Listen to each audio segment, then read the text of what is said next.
Hello, everyone. You're welcome to today's talk, and I'm super excited to have us here. Yeah, thank you for joining in. My name is Tolulope Dayo Halbert, and I am a passionate Montessorian, a lover of children, and that is one thing that has driven me to understand, to seek knowledge about children. And I've come to discover some beautiful facts about children that has removed every frustration, every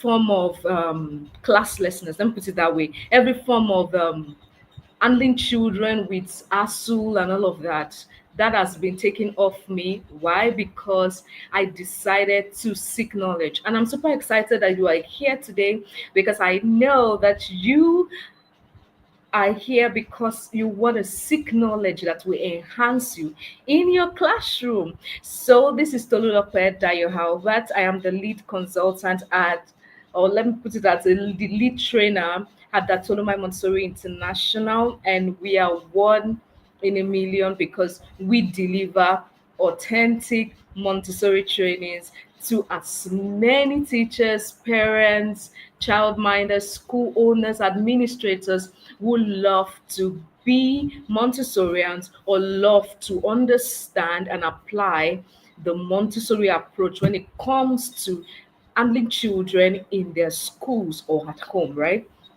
I'm super excited. You are welcome. Please, I wanted to share it to someone, tell someone about it.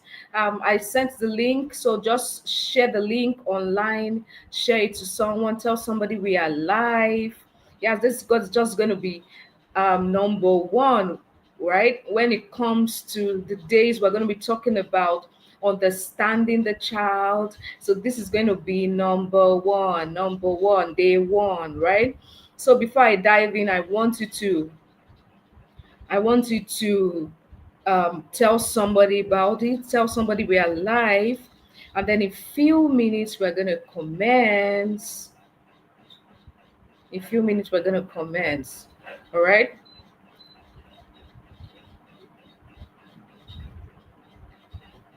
In few minutes we're gonna commence.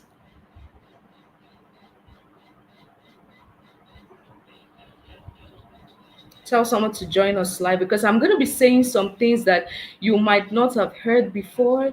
I'm going to be saying some things that you may not know. I'm going to say some things that you might have heard before, but you've been wondering why? Why is this going on? Why is my child acting this way? Right? I'm going to be saying some things. So I want you to tell somebody about it today. Tell somebody about it. Right?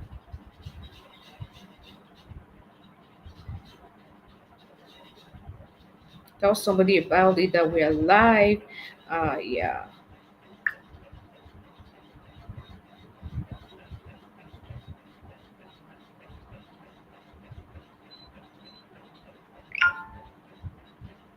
I'm also doing that. Tell someone about it. Okay. Um, I won't be able to wait any longer. Let's start because of our time.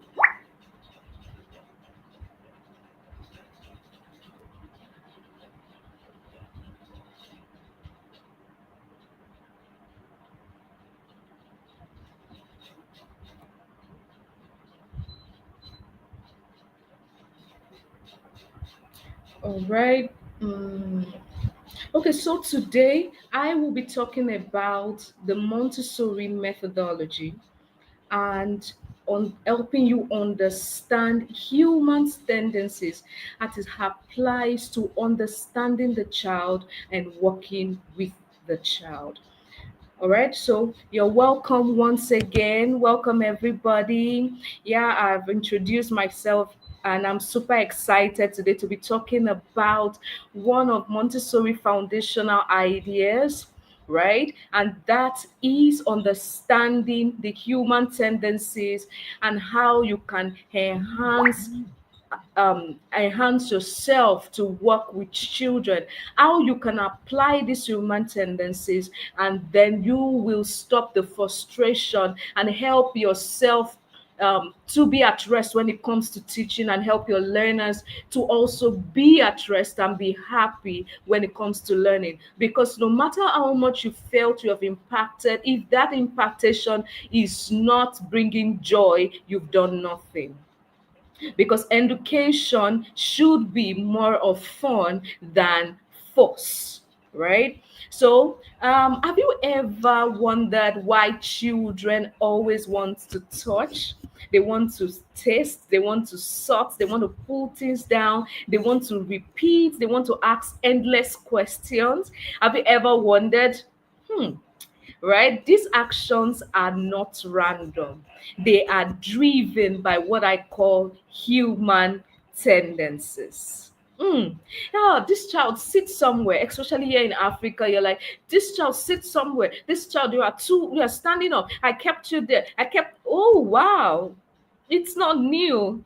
It's been for ages, right? And this reason why children act this way is not because they are under manipulation or because they are just created to frustrate you. It's because they want to tell you, I have some hidden maps inside of me. I want you to understand these triggers and I want you to help me, right?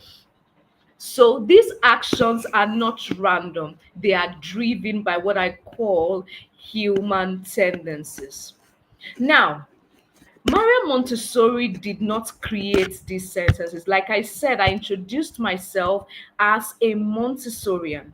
Yeah, I introduced myself as a Montessori. So I'm coming from the point of view of Maria Montessori and how it supports learning, especially for Montessori teachers, for parents who seek to apply the methodology, or parents who seek to help their children understand how to handle children with ease, right? And also for teachers who want to teach better, for teachers who want to impact from a place of understanding, right? So I am coming from this point of view.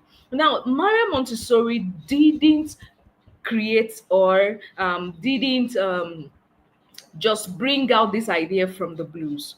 It's an innate urge, it's an innate desire. I mean, it's that thing that is created along with a child, right? And it works in every individual as long as you're on the surface of the earth, right? So all she did was to observe these human tendencies, and then she decided to build an entire educational method around them, right?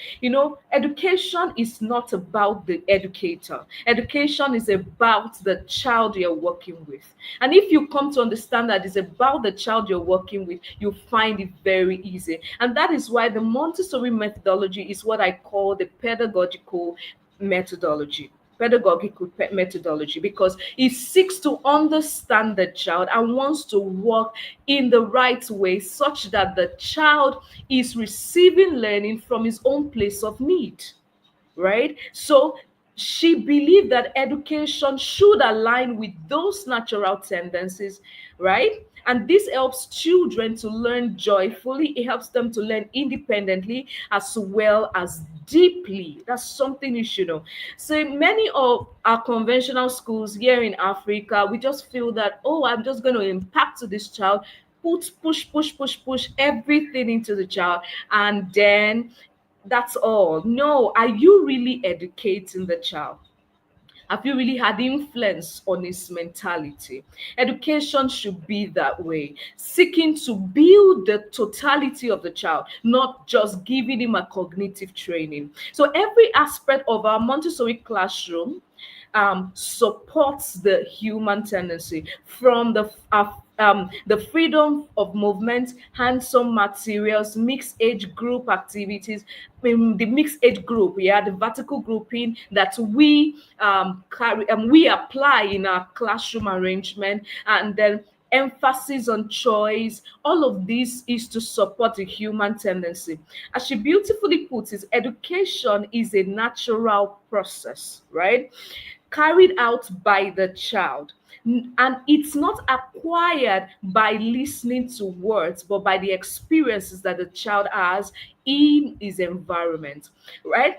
And this particular quote of Maria Montessori, it reminds us that real learning isn't something we do, it is something that the child does. So it's not about something you do to a child. It's something that we allow and support through our meaningful and self-directed experience. I mean, through the child having experiences, is able to understand better how things are done. Is able to build his personality more intently. Do we understand that? All right. So, what are these human tendencies? I would like to explain what really are these human tendencies.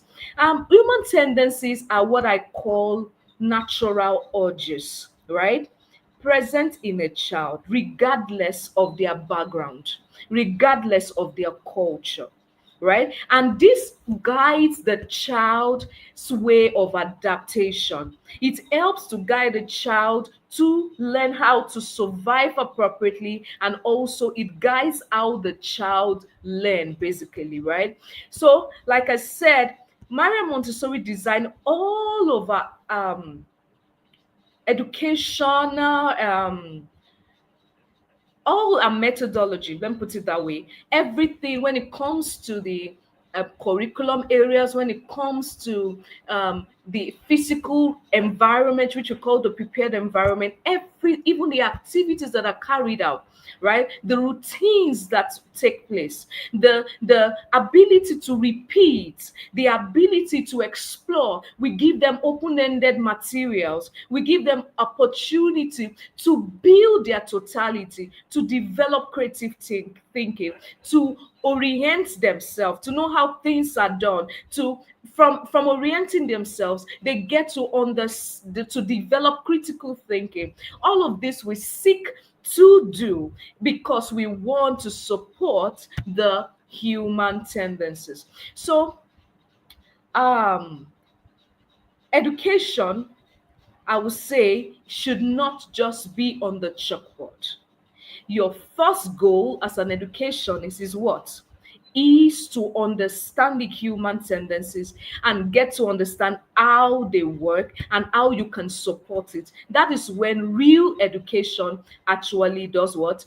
Takes place. So let me give you some of these human tendencies. We have about 18, right? But I'm going to give you four basic human tendencies, and you will notice some of these in your everyday relationship with the children you're working with.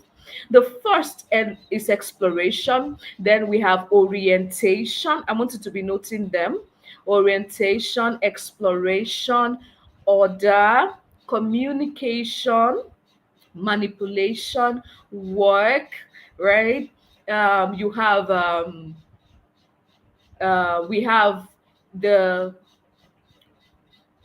communication, we have work, we have exploration. I've mentioned all of that. We have we have order, right? You have repetition, you have um, repetition, right? You have self perfection, you have exactness, you have gregariousness, you have a lot of them, a lot of them. We have a lot of them, right? And I won't be able to mention all of them here, right?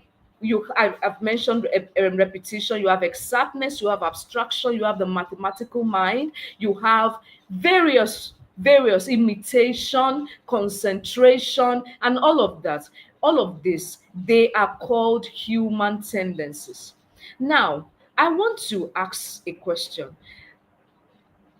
You would notice that a child will naturally want to know how things are done. He wants to taste. When a child comes to the world, the first thing he does is what? He wants to start mouthing everything, right? The child is trying to sing a song to you that just show me, just give me something, right? right? Just help me with something. I am not trying to misbehave, right? I just want you to teach me something. Show me where the breast is. Show me how I can relate. And that is why a child is said to be a sensory explorer, because he wants to just experience the world, not just by what he's listening to, but he wants to have that natural experience. So once a child comes into the world, exploration has started. He wants to look for where the breast is, and once he has understood where the breast is, the next time you are putting him mounting the breast, once next time you are putting into the breast, he knows where to go, and he knows what's coming out of that place, right? So that shows that the child learn best once they come to the world via their senses. So one way that you will that understanding I just gave now is to prove to you that a child is an explorer, right? So exploration is a fundamental human tendency, right?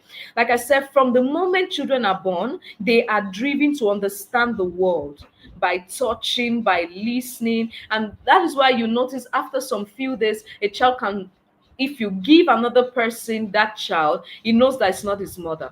But once he smells his mother, he knows, oh, that child knows this is my mother, because I have everything in me, from my five senses, my feeling, my sense of feeling, from my olfactory sense, from my auditory sense. I know that this particular person doesn't look like who I have always been with, right? So that's to prove to you that a child, and a human being is an explorer, right? So just understand that all of these things that children do day in day out, pulling things down, wanting to break this, wanting to touch this, wanting to smell this, want to put everything in their mouth, is just showing you that it's science in action. Basically, it's not misbehavior, right? So they want to test temperature, they want to test they want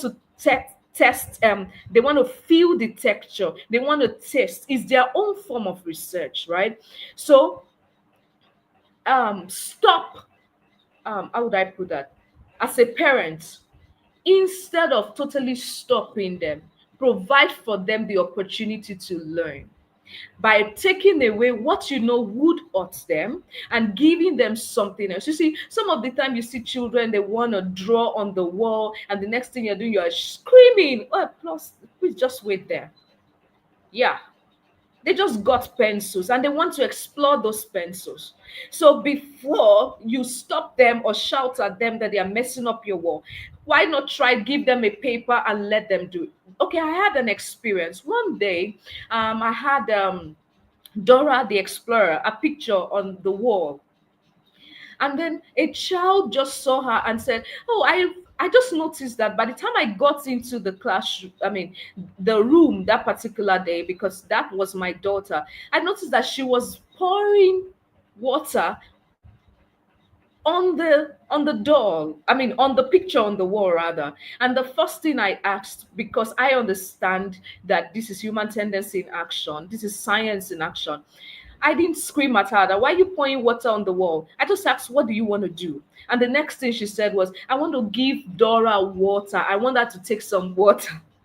And I was wondering, you basically know this is not a human being. I didn't say that. In my mind, I'm like, okay, now let's do something. Come.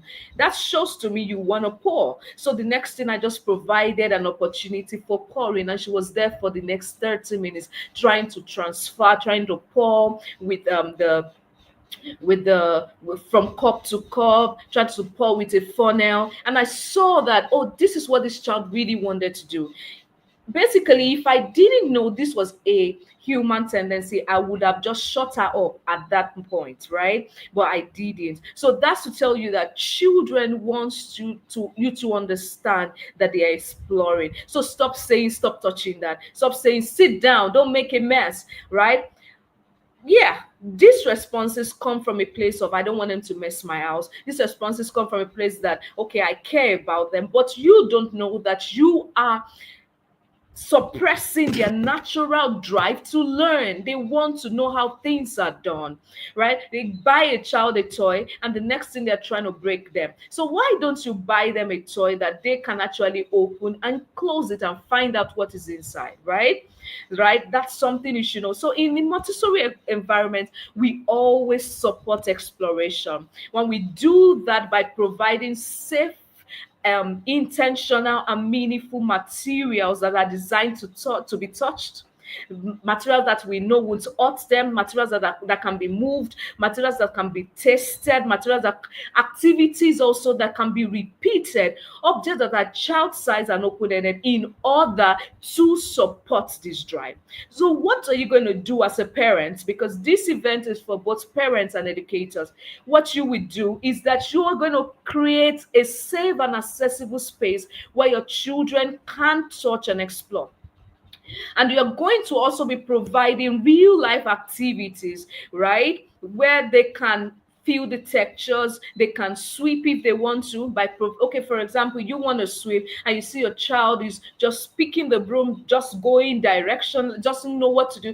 Oh, this child is showing me, I want you to show me how to sweep. Get a child size broom or brush and let them sweep it. Oh, this child wants to use this, pick down this particular mug, maybe it wants to tea. Why don't you get them their own size of cup, right? Now you can get them books with textures in order to feel, in order to explore, right? Now also don't stop saying, why are you asking me questions? It's their own form of exploring. They're telling you, I'm an explorer, I want to know how things are done because I am now in the world and I have to adapt. I am now in the school, I want to know how things are done. And education is actually not just for the four wall of your school. Education is for life, right? So you have to guide them to understand and discover their world when you answer their questions as well. So as educators, what are you supposed to do? How are you supposed to support this exploration? You do it by offering uninterrupted uninterrupted work time where children can explore. Take them out on nature walk. Let them find out things around them. Pick things around them, right? And then guide them to ask question about it, discover things about it. Okay, you take them on nature walk and then they pick leaf, they pick stones, they see oyster shell on the floor, they see feathers on the floor. All of these things they've picked, you come back to the class, you talk about it. All right, I'm going to teach the subject now. Okay, what's a noun? A noun is basically a naming word. Why don't you put things around the class and tell them to just bring things around the class? And then you name them. And then you say, oh, everything here has a name. A noun is a naming word. So everything that has a name is a noun. That's you helping them to explore that particular concept. So everything you are going to be doing from now, if you're not yet working, you're not yet a Montessori um guide, right? And you are just basically here because you want to understand how you can support this in your classroom. Make sure that whatever concept you are teaching children, you help them to explore. Okay, I have a grade one child I was working with, and then in our textbook, it was there was a comprehension about the zoo, right? And then after a question was asked, how imagine you went to the zoo.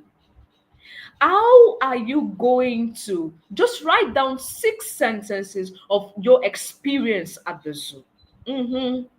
And then we expect that the child will just think, and then for a 7, 8, 9, actually they can actually just figure things out. And then you have a question like that for a 5, a 4, a 6-year old, and then they are looking at you. It's not because they are basically clueless. It's just because you have not put what they are going to explore to they are going to conceptualize in order to understand that particular concept, right? And that's you helping them to explore, right? So what I did was I created a scenario. She created the zoo. with animals, wild animals. She created the zoo. She showed one of the animals looking into other animals. She showed the snake trying to beat one. She showed another animal just standing. She showed another animal trying to, I mean, the elephant trying to break the pineapple. From this experience, she was able to conceptualize the sentences that she needed. That's exploration, right? So you don't just shut children down. You have to support this. Now, another thing you should understand is that you can support this in your classroom by using languages like, I wonder what will happen if this. Okay, I just brought a clay and a water, and I'm a try I mean I just brought a clay soil and a water, I know that my mindset is to create, to mold something, maybe a pot thereabout. And then I bring this and I say, I talk about the materials, I talk about clay, and then I say, I wonder what this is going to form. I wonder what we can create with this. And you see children, you have already sparked their interest towards whatever you are learning. If you can support this skill of exploration, this tendency of exploration, right?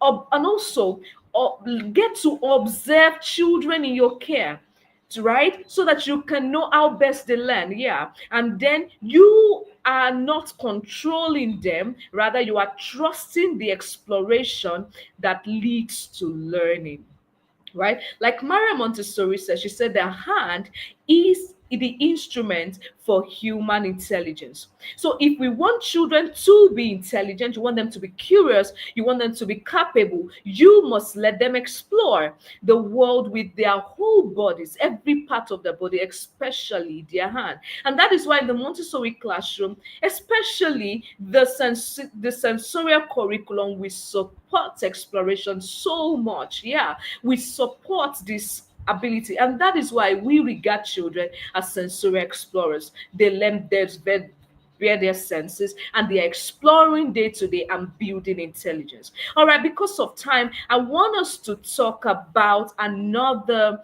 um, human tendency, right? Another human tendency. We have another one we call orientation. This is another foundational human tendency, and it just follows the exploration. Now, orientation is a child's need to understand where they are, right?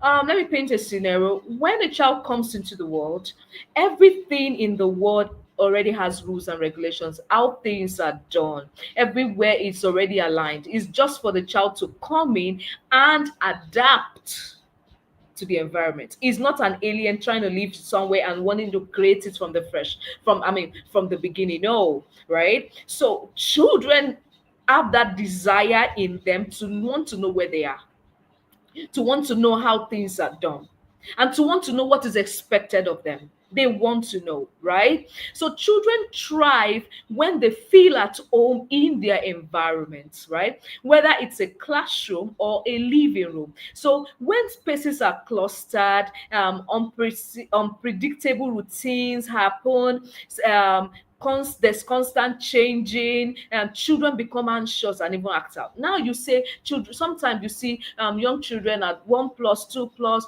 they are throwing tantrums. Is because you have actually not listen to the cry that they are giving you. They want you to show them how things are done. They want you to make them find. You can imagine a child just comes now, is looking for his shoes, because you have always changed where the shoes is. The shoes is shoes, or as shoes are, and then the next thing the child becomes like, Mommy, I can't find my shoe. Mommy, why are things like this? Mommy, and then they start throwing tantrum, they start crying, they're all over the place. Do you know that when you see this thing, they're just telling you, make my things stay in a place. Okay, we come to school today, we have to go, this is what we do, and we have to do.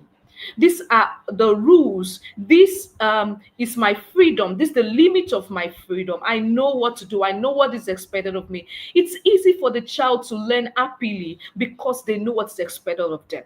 But when their physical order, the order of their order is disrupted, it really disrupts their inner peace. as well as their inner order. So in many homes, you have toys everywhere, routine shifting daily. Children are constantly being said. I mean, children are constantly told, no, no, it's no more there. It's now here. This now things are done. Or in the classroom, they are chaotic with the routine. They enter the classroom is not aligned. The classroom is just dirty because the classroom has books everywhere. Dear teacher, you have to understand that children absorbs beauty. You have to understand that when you help a child to develop physical order by making everything have a place for it, you develop their mental order. Right? You develop their mental order. Now, when you disrupt their order, it is difficult for a child to feel oriented. It is difficult for a child to feel accepted somewhere. So you can now that tantrum, those tantrums they are showing is just a sign of insecurity and resistance. Right? So in the Montessori approach, we usually support orientation from day one. Right? Children are shown where things are. You might see some things behind me. I'm in a Montessori prepared environment right now, and you would notice that things are in order. I won't be able to show that now, but in the Montessori environment, we have things in their place. So when child is done working with the material, he knows where to keep it back. He knows where to, when it comes in the morning, he knows where to find things. He knows where to return them. Right? So it's difficult for for children, no matter how much they are in our classroom, to be crying or throwing tantrums. We could be a lot in a children house, in a casa de bambini, 3 to 6 year old class, and yet you see children walking with at peace, with joy, without chaos, because everything has a place, and that is supporting their tendency for orientation. Our shelves are ordered and labels. Routines are consistent and meaningful, right? So if you want to support this, I will start with you as a parent. You have to create a dedicated place for your children's belonging. For their shoes, let them have a place. For their dresses, let them have a place. For Monday wear, for Tuesday wear, and you label it. And then for their plates and their spoon, their cutleries, let it have a place. For their books, where they should do where they are supposed to do their assignments or homework when they come back from school. For their play clothes to their dirty clothes, everything should have a place. And when this happens, you're going to be at peace as a person, right? So you have to also maintain transitions and routines. See, you don't make sleeping time 8 o'clock today, and then you make sleeping time 9 o'clock or 12 o'clock another day, or 7 o'clock. You will find out that children will just basically tell you, I don't want to go, and then they start crying because you are not consistent with your routine. But when you are consistent with your routine, do you know what it does? It not naturally makes the body aligns to routine, because he has a tendency for orientation, right? And if you continue with these routines, even without your presence, the child becomes normalized. What I mean is, the child becomes that routine. He will just follow that routine, even without your presence, because that is what is taken through all this life, right? Because he is naturally having that tendency for orientation. Now, for a teacher, what are you supposed to do?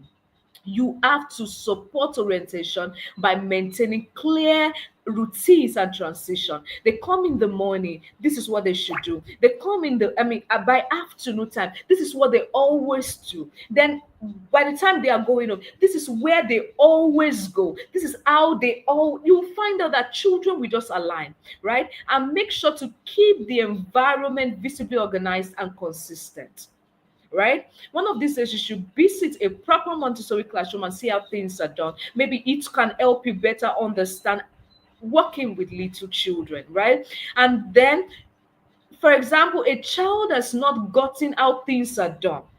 Children might not get how things are done on day one, on the standard. So you have to keep repeating it. You have to now you look at your routine. Okay, I want this child to go through this. The child, I mean, is not getting it on day one, day two. Is it age appropriate? Okay, is age appropriate? Is it, I mean, is it healthy for this child? Okay. Is going to help this child? Okay. All right. It's not getting it today. You repeat it tomorrow. Repeat it next tomorrow until a child becomes, I mean, has gains mastery of that. Do you understand? So you have to understand this. Order, like Maria Montessori said, she said, order is one of the need of life, which when it is satisfied, produces real happiness. Can I say that again? Order is one of the needs of life, which when it is satisfied, does what? Produces real happiness. So when children are oriented, they are not just cooperative, they are confident, they are grounded, and they are ready to engage with the real world. Right. All right. So let's go to the third one. Orientation. We have spoken about exploration as a human tendency. We've spoken about orientation. Now let's go to the third human tendency that you should seek to discover through observation in your children, and that is order. No child is born rough. I'll put it reckless. It's just because you did not help to support them when they needed you. Yeah. So order is one of the most powerful human tendencies. In fact, if you notice something, or let me put it this way, some of these tendencies they work hand in hand, right? I was talking about orientation and I was talking about order. So some of these human tendencies don't work alone. You see them working in alignment with another, and order is one of them, right? Especially you will discover order between birth and 6 years, right? During this sensitive period, children aren't just comforted by external order, they are building internal order from it. And that's why when I was talking about orientation, I said something that physical order helped to develop mental order. Now, I said something earlier about sense during this sensitive period. Sensitive periods are windows of opportunity, right? That children develop a particular skill most easily at the optimal. Now, if you don't, let me put it this way, it's just like an open door. A particular door, imagine a particular door open up right now, right? And the door has a stipulated time when it will be shut. Yeah. And then we want to walk through. One, you will consider the timing, right? And then if that door should get shut, whatever is it that is supposed to be a benefit will not be harnessed, right? And that is what sensitive period is all about. It is a period when a child learns a particular skill, develops a particular skill most easily, right? And order is one of them. Order is a sensitive period, right? There's something we call sensitive period for order.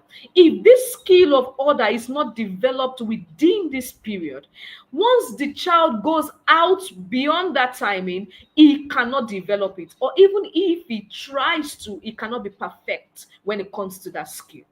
And that is what the problem why you have children, they don't have a place for their thing, they are rough, they can't even they can in fact children who are not orderly cannot even learn easily because they are clumsy. And that is because we feel that, oh, I'm going to build this skill in my child when they grow to 7, 8. Maybe I feel they are matured. But you should note from today that the best time to build this skill is between 0 and 6 years. Start doing that now. Putting things in their place. Oh, they have their pencils. Where should their pencils be kept? Give them, start now. Start now. Don't start when they are in grade 1. Don't start when they're in grade 2. They won't find it easy to adapt, right? All right. So when a child is when a child knows where things belong, what to expect, and how things work, they feel safe, they feel confident, and they feel calm. So their minds can then focus on learning and not on survival. But when the environment is unpredictable and furnitures are constantly rearranged, routines change without warnings, rules feel inconsistent, it creates internal chaos. And that's when we start seeing tantrums, we start seeing them showing some sign of defiance or even anxiety. It's not because they are disobedient, it's just their cry for order. So Marie Montessori observed this early. Like I said, she observed it. She's not the one that postulated human tendencies. She observed it in children and then sought to support it. And that's why the Montessori methodology stands out among many educational methodologies in the world. Now, she created classroom that will support this order physically and procedurally, right? So materials are always in space. Like I said, work is returned after use, routines are clear, consistent, environment is unclustered, beautiful and calm. So how do you support order in the home? You get a place for everything. If they're supposed to sleep at a time, let them sleep that time. Yeah.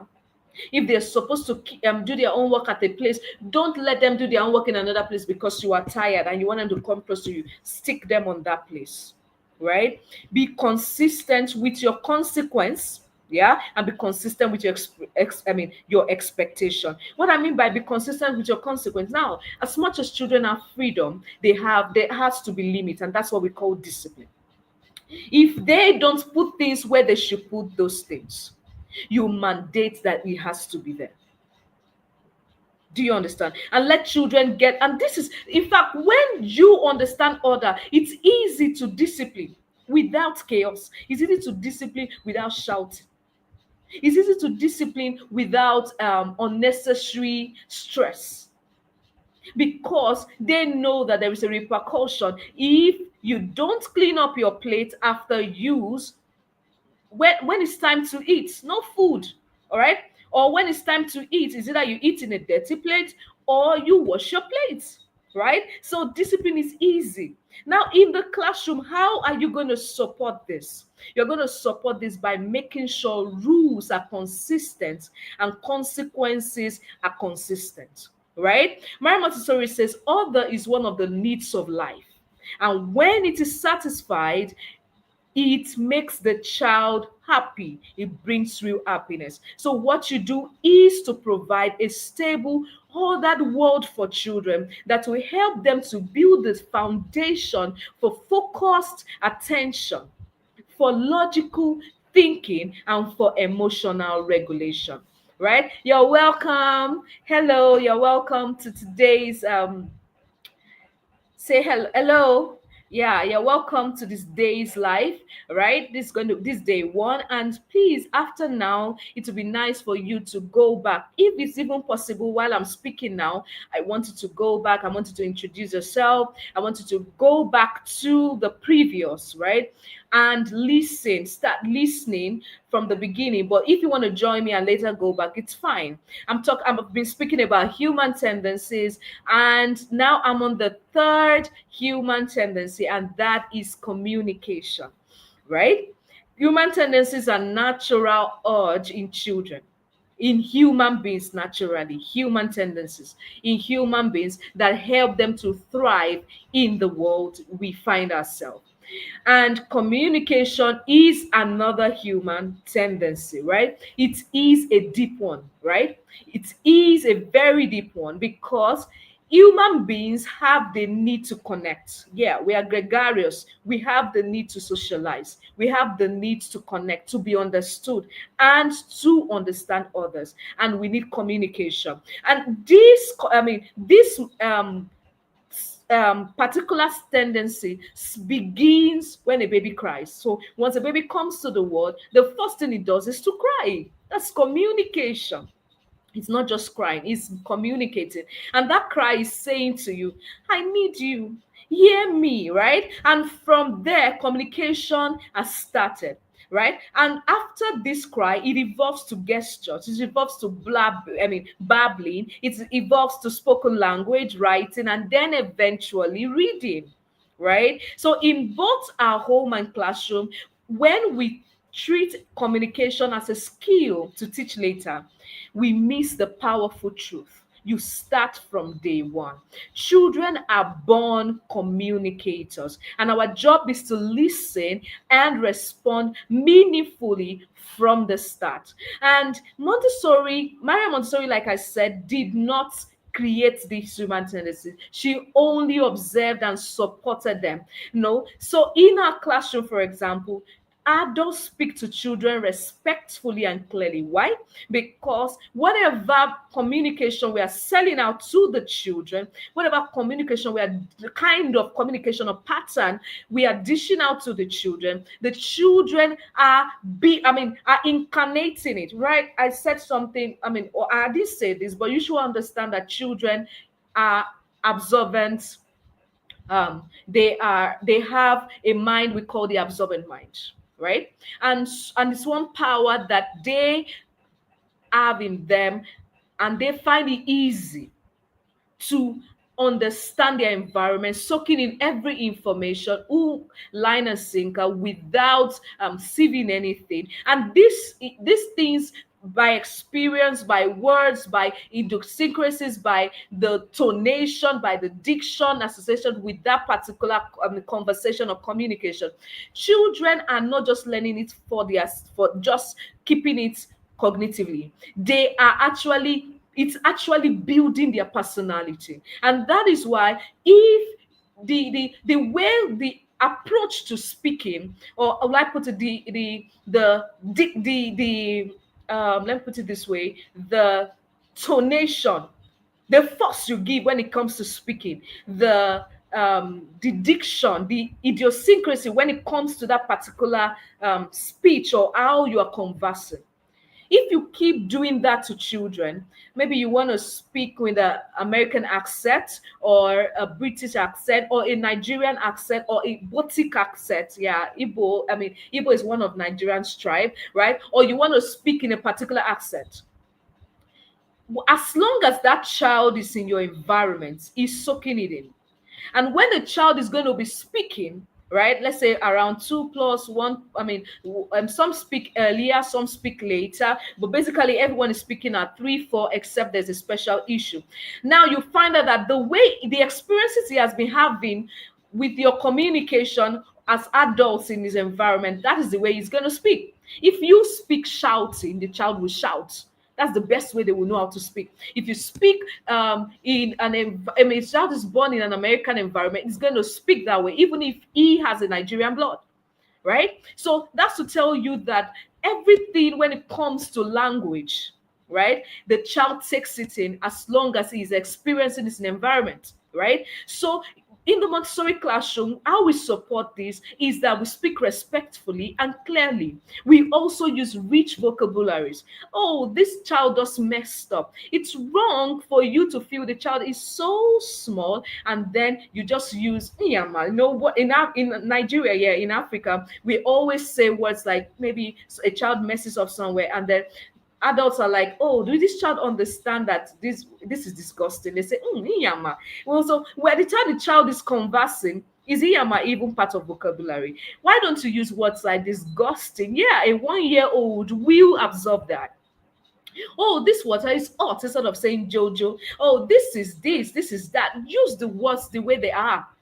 Don't feel that children would know. It's too big. The vocabulary is too big. Make their vocabulary rich. Take them out. Like I said earlier when I was talking about exploration, take them on nature walk. Talk about everything. Yeah, talk about everything. Oh, the child wants to walk with you in the kitchen. Don't push them away. Oh, I'm just cutting the red tomatoes and I'm using my knife. I'm going to dice them, and then I'm using the chopping board, and then I'm going to saute it. Use the words the way it is. And when you are doing this, you find that children who have rich vocabularies find it easy to communicate, become confident speakers, and also they find it easy to read. And when it even comes to composition, they find it easy to express themselves when it comes to written words. because they are rich. So you as an adult, as a teacher, as a parent, use the right words, right? So you have to understand that you have to enrich their vocabulary from young age, right? And children have to be introduced to spoken language, writing, and reading as natural extension of their desire to communicate. So as home, how do you support this? Narrate daily routines, right? Narrate the encourage conversation even with your toddlers. Yes, they cannot say it. They say it one or they are doing blah blah blah blah blah blah. Yeah, say it. Oh, it's diaper time. Now let me tell you something. I did something with my baby when she was quite young. It was months old, and then I think around 4 or 5 months or thereabout. And then I said, oh, it's diaper time. I brought the diaper up. It's diaper time. And then I made her to go down. After another time, I said, it was diaper time. I made her to go down. The next time, once I brought the diaper down, she just went down. I already communicated without much stress. Oh, you just pulled, this is disgusting. The first word she said was disgusting because I used those words, right? I didn't, do you get what I'm trying to say? So you have to use the word and then use model listening. When they are communicating with you, learn to listen. So you see children that would, they want to be the only one that is talking. It's not their fault, it's the environment. Parents want to do the talking. They don't create time to listen, right? And then when the child is conversing, maybe with them or with others, you just see that they want to continue talking. They are not ready to listen because you were not there to listen. So as a teacher, as a parent, learn to model listening, right? And give turn for talking. Right? In the classroom, educators, you can support communication by creating a language rich environment. Yeah, we are teaching CVC words. It should not just be in their books, it should be on your walls.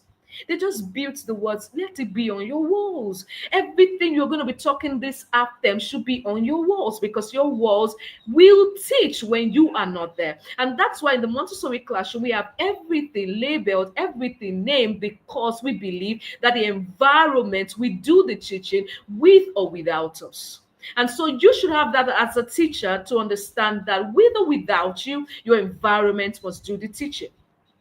As a parent, yeah, this is how in fact, should I tell you something? If you can label everything around you as a parent, you find it easy for your children will find reading very sweet and easy. You read them stories. You t- ju- Apart from reading them stories, get rhymes on the TV. Don't just leave them on cartoons. Get rhymes, and on those rhymes, don't just leave them listening to the rhymes. Talk about it. Twinkle, twinkle, little star, how I wonder what you are.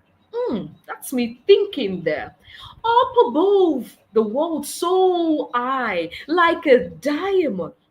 Does that mean a star looks like a diamond? Don't just sing rhymes. Talk about the rhymes. Let children develop critical thinking when it comes to this and make sure to use the right languages. Yeah, also introduce poetry. Talk about everything you're going to do, right? All right. Offer real conversations, not just commands and corrections. African parents, please. African teachers, please, right? Language. Maria Montessori says something. She said, language is the expression of agreement among a group of humans. And it is thanks to language that we have been able to preserve the ideas of our predecessors and hand them down to our descendants.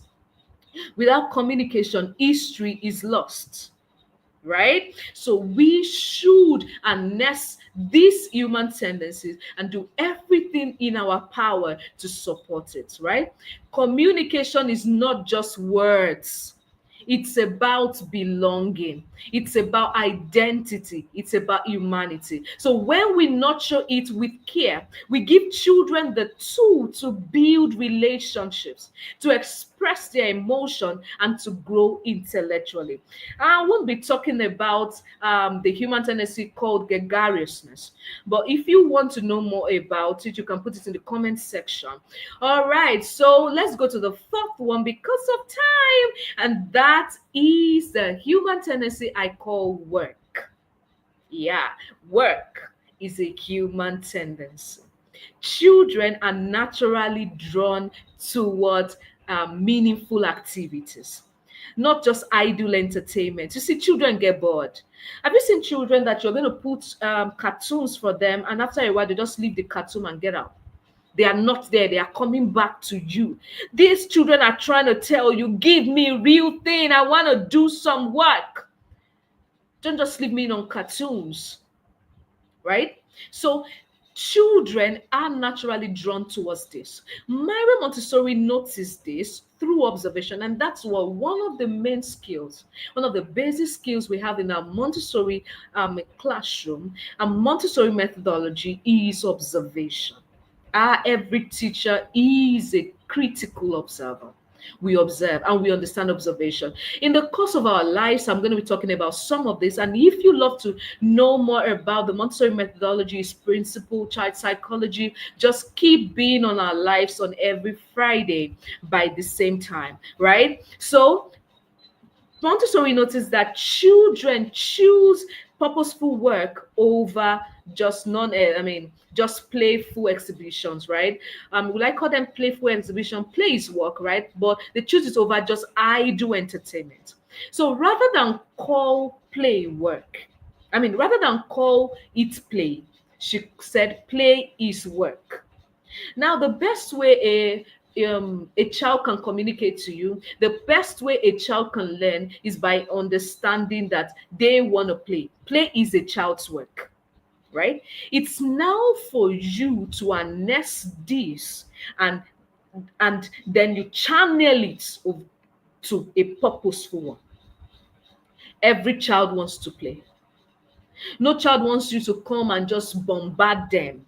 They want you to come from a place of understanding. I want to play, but now I want to play, but in my play, I have to build intelligence. In my play, I have to build critical thinking. In my play, I have to build that skill of intelligence, right? So, and I have to strengthen my pincer grade. My fine motor skills. I have to strengthen my gross motor skills.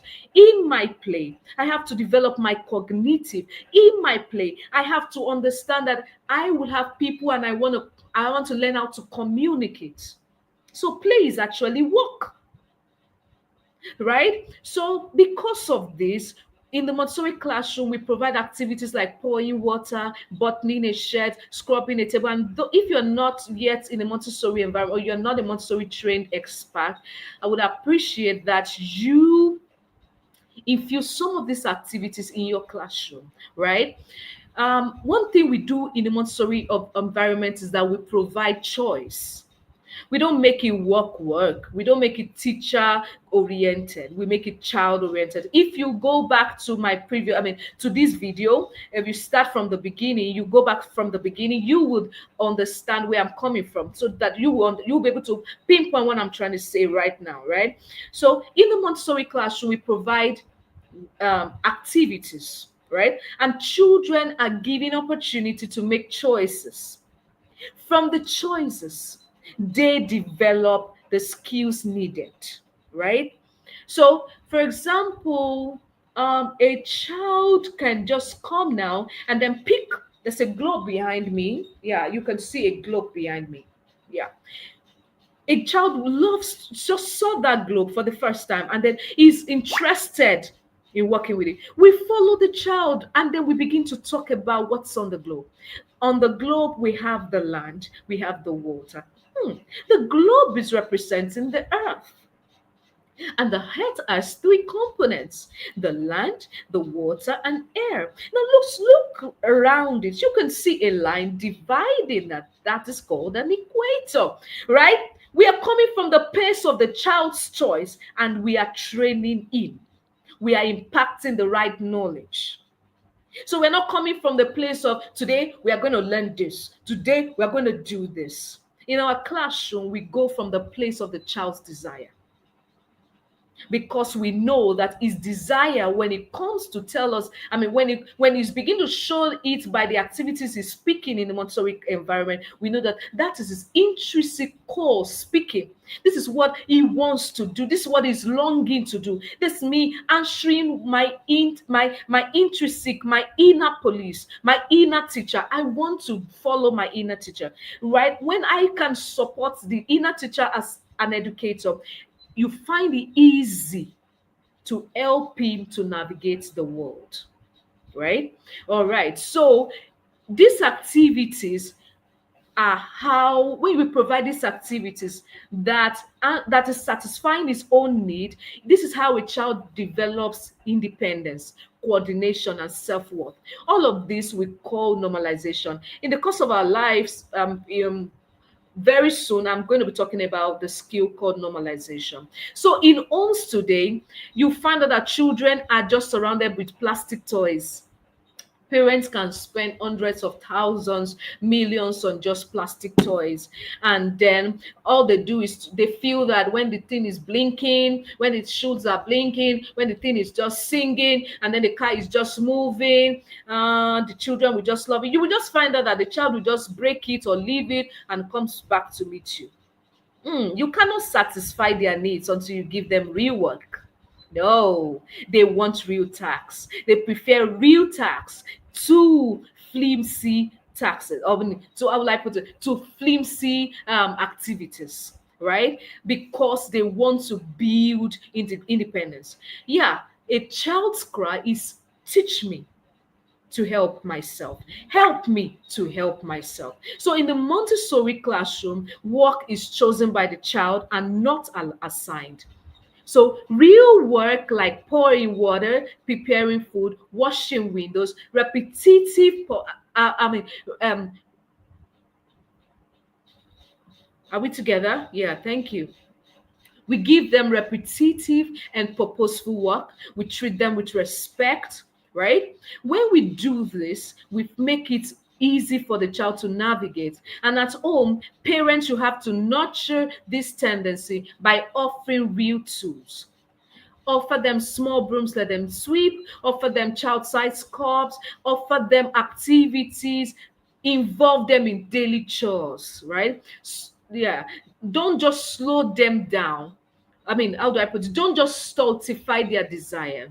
Yeah, they may slow you down. Yeah, naturally, they're just learning, right? They're just learning because they prefer process. They prefer process over result. We adults prefer results over the process, right? So these children will slow you down, yeah, but let them try it for themselves. In their repetition, they will perfect themselves, and from perfection they will get to exactness of that particular skill. So educators support this by not giving over instruction. Let children get to think. Yeah, right. Let them repeat things. Oh, they are not getting it. Let them keep repeating until they get it. And once they are repeating, you have to understand that you have to understand the right age appropriate activities to give to them, right? And then when you offer them this activity will require concentration and movement. So you have to understand that you make the environment less distracting, right? And you have to honor the child's process, not just the result. Honor the child's process, not the result. The child can only develop fully by means of experience in his environment, and we call that experience work. Purposeful work builds more than skills. It builds identity. It builds integrity. It builds dignity. It builds contribution. So when you offer real activity, we say to the child, you matter. What you do matter. And that changes everything. All right, so I've spoken about the four human tendencies I'm going to be talking about today. And then I want you to go back today and observe more. Intervene less. Let the child tell you what they need. Your job is to watch, your job is to listen, your job is to prepare the environment, design the environment to meet their needs, to support their movement, to support their communication, to support their exploration, to support their orientation, to support their order, to support their communication. And make sure that they are not restricted.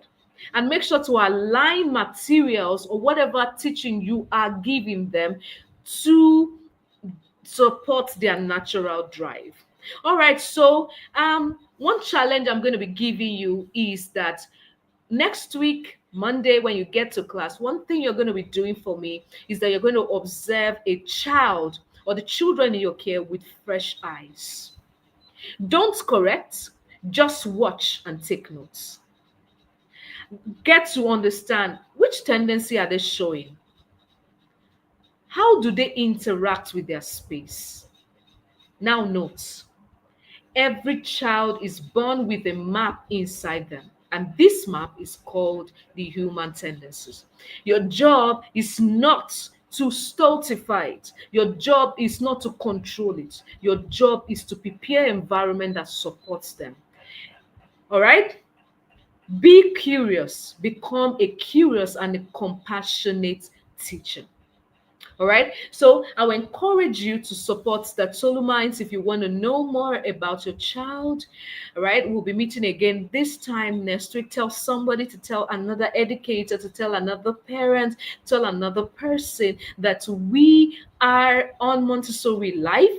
Right? That's all my Montessori life. And we are going to be navigating your child and helping you to understand and train and support your child's learning or your children's learning without frustration, right? And I will invite your feedback as you follow us on our Facebook page, that's my Montessori International, or you follow us on YouTube Live here, yeah, right? And keep applying everything you've learned today. Start with your children today, tomorrow, next tomorrow, with your children in classroom on Monday, Tuesday, and then when you discover this, we'll give you an opportunity to talk about this live next week.